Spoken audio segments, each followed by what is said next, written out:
Greetings, everyone. My name is Coach Marty Eggleston, and my presentation explores how social theories help shape effective coaching methods and philosophies. So, today I'll focus on how these apply to my future role as a high level men's basketball coach, emphasizing expectations, relationships, and impression management. So, in our introduction, you'll understand that coaching is not just about strategy and drills, it's deeply social. The environment we create influences how players behave, how they perceive us, and how we understand our roles. This presentation applies key theories to develop a holistic, socially aware coaching philosophy. So we'll analyze some key sociological theories that shape coaching. And so we'll talk about obviously objective uh, to explore how social theories influence coaching methods and philosophies, focus, analyze roles and expectations in coaching practice, and then obviously the five theories that we've been talking about throughout this course. So Bordeaux's theory reminds us that players bring deeply ingrained habits shaped by life experiences, their habitus, as it were. A high level basketball team is an environment with its own set of norms where different forms of capital like physical skill, social influence, and leadership are valued. So, in my role as a head coach in the future, I'll foster an environment or at least attempt to foster an environment where all types of capital are recognized. Leadership, it won't be limited to just like the top scorers, for example. It'll include vocal leaders, emotionally intelligent players who might not necessarily be as talented on the court. And I'll also reflect on my own coaching norms to adapt to my players' realities. Um, Obviously, Bordeaux's coaching application speaks upon the fact that, it values diverse backgrounds and skill sets, which some people may call a no-brainer. Redefine leadership beyond physical dominance. So it's not always the biggest, strongest guy who is the leader or the boss.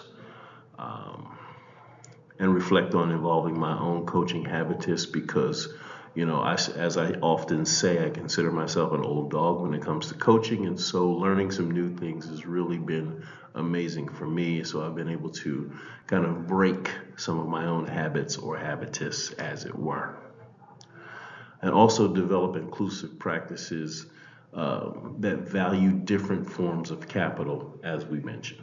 Um, because especially nowadays with the world that we're in, students and athletes think just a little bit differently, and some things are differently valued than they were 10, 15, 20 years ago. So Goffman's impression management. Goffman suggests we're always performing.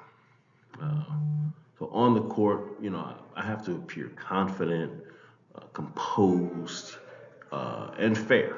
So how I present myself in public, press conferences, games, practices affects team morale and also my authority. So you have to be on point.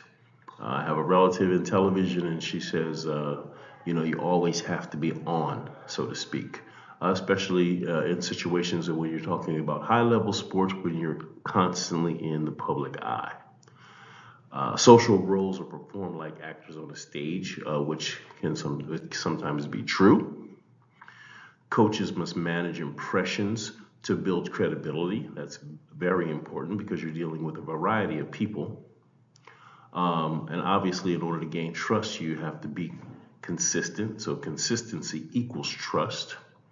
That front stage is the public performance, and the backstage is the private preparation and reflection. So that's Goffman's impression management. So the coaching application that Goffman talks about, maintaining professionalism under pressure, communicate clearly with confidence, be authentic in private spaces, for example, the locker room, and manage emotional expressions to influence team morale is valuable. And we have to understand it. Consistency and how I communicate and carry myself, it'll build player trust. However, authenticity off the court, in the locker room, or in team meetings, builds stronger relationships. So that dual presence is essential in high-level men's basketball because you're not dealing with young people. You're dealing with players who are a little bit more emotionally intelligent, so they expect more. As a coach, I attempt at every opportunity to broaden my experiences, giving my players in order to give them more chances to trust in a variety of environments. So not just on the court or in the locker room, which we go out, we do things in public, and I exposed them to a lot of different people, places, and things in order to give them more chances to learn how to explore and express themselves properly. Child's emotion management. Emotional labor, so managing feelings to meet expectations. Coaches regulate both their emotions and also their players' emotions in some instances.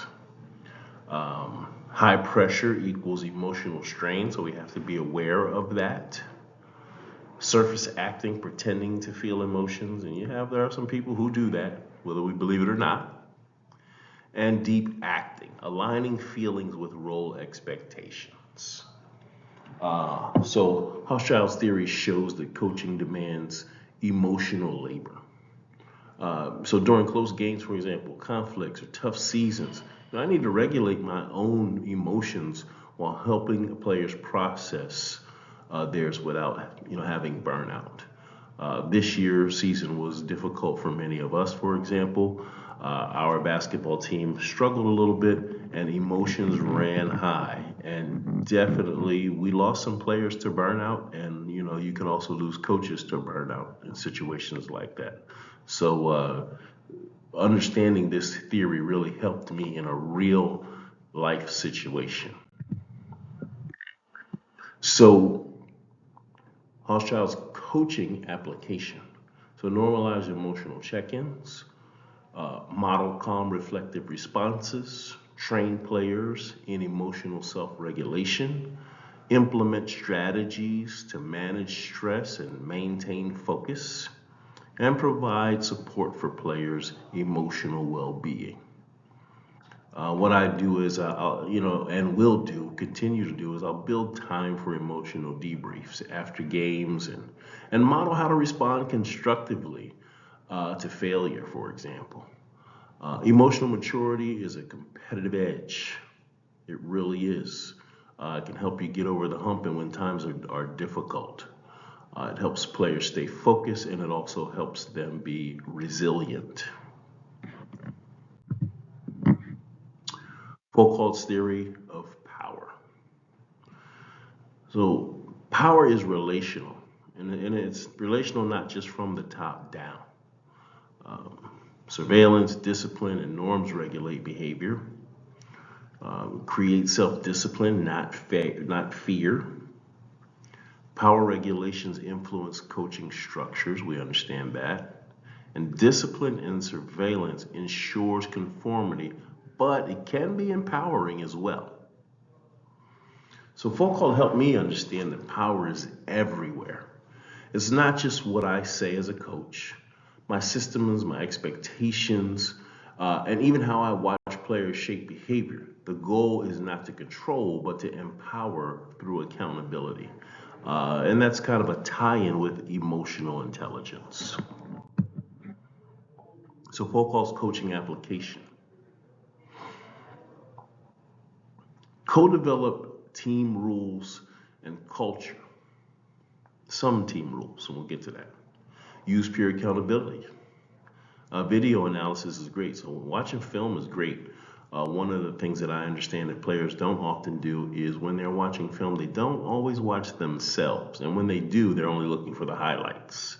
They don't study the lowlights and use those as stepping stones to improve. Um, Encourage reflection over punishment. Implement fair and transparent disciplinary systems so everybody understands there's a consequence for actions.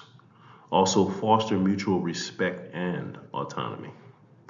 So, I'll sometimes involve players in creating simple team rules, not necessarily the foundational rules that govern the entire team, but simple rules because each year, each team has its own culture. So, I'll include them in creating simple team rules and culture to foster and shared ownership. Tools like video analysis, as I said, help develop self-awareness and discipline rather than relying on top-down control. This gives them a little more freedom and a little more understanding that they own the thing. All right? They own the environment, own the process, own the journey. Blau's social exchange theory. Let's talk a little bit about that. Relationships are built on reciprocity. Players trade their effort for support, recognition, and fairness as well. Trust is currency. I love that. Trust is currency. Commitment and open communication enhance relationships too, as well. So Blau's theory shows us that relationships in sports they're a give and take. So if players feel supported, if they feel valued, and if they feel that they're being treated fairly, they'll give maximum effort. They'll give you everything they've got, even if they're not the most talented player. So that social investment, it goes both ways and it goes a long way.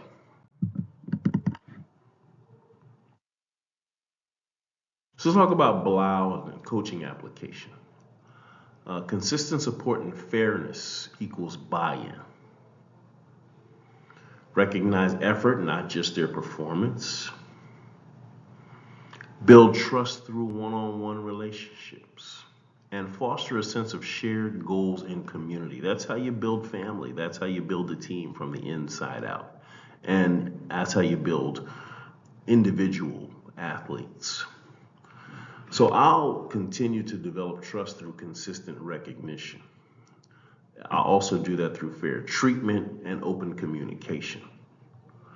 Effort and improvement, not just wins. So even if you improve, if you give effort, that's also a win. And we take every win we possibly can. So each of those they'll be rewarded to reinforce the value of growth and a team first attitude. What we don't want to do is create a level of hyper individualism when it comes to dealing with teams. So, in my conclusion, we'll understand that coaching is relational, it's emotional, and cultural. Social theories enhance self awareness. My coaching will be player centered, reflective, and adaptable because I still remember my days as a player, so I understand what it's like from a player's perspective. Social theories provide a framework to enhance team performance. Continuous reflection and adaptation are keys to sustained success. Let me read that again. Continuous reflection and adaptation are keys to sustained success. I appreciate the fact that this course has shown me that coaching is more than technical. It's not just having a clipboard. It's about managing relationships, managing emotions, and identity. These theories, they give me tools to create a reflective, ethical, and player-centered approach to high-level basketball. And quite frankly, it's not something that I've ever really put into place and understanding, what it looks like through the lens of these different theories. It was just something that I did because it was what I was taught to do. So I appreciate the fact that this has allowed me to kind of grow, understand, and develop myself as a coach, even at my age. Here you'll see some of our references. Obviously, uh, those 5 theories go a long way. It's been eye-opening for me. The journey has been amazing. And I'm just truly grateful for the opportunity that it's given me to advance my career, broaden my horizons. So I thank you all for listening. If you have any questions, you can always reach out to Coach Marty. Um, my email is pretty simple. It's mle50hoopshistorian@outlook.com. Feel free to reach out to me with any questions, any thoughts, any input. I welcome it, and I thank you all for listening. Thank you all for your time, and I thank OU for its support. Have a great